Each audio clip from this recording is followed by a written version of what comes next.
Madison Brooks died on October 17th, but Jesus sent her back to earth to give us all a message. One day, Madison's mom was driving her to volleyball practice, and the rain was pouring so hard that her mom could not see.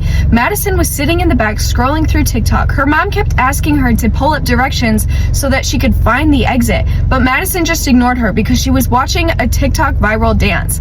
And that's when it happened. She said a semi came out of nowhere and their car spun out, crossing 3 lanes, and she said she heard metal crashing and windows breaking. Madison said for a moment she was hovering above the car wreckage, looking down at her mom being held back by officers. She was crying and calling for Madison. Madison's body was being pulled out from the car wreckage. Her favorite shorts were torn and her face was covered in blood.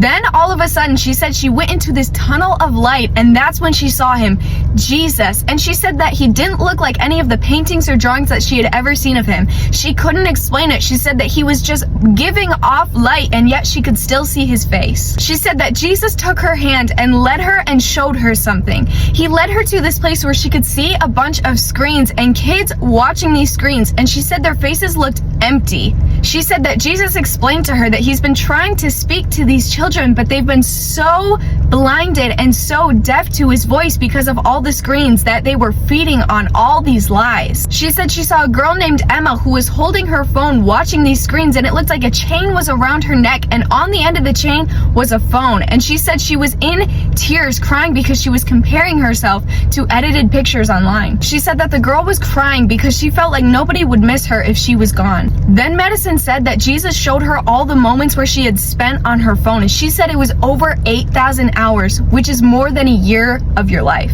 Then Madison said that Jesus touched her forehead and sent her back to her body to share this message with everyone. If you want to learn more about how the power of Jesus can break all addiction in your life, then follow or subscribe for more.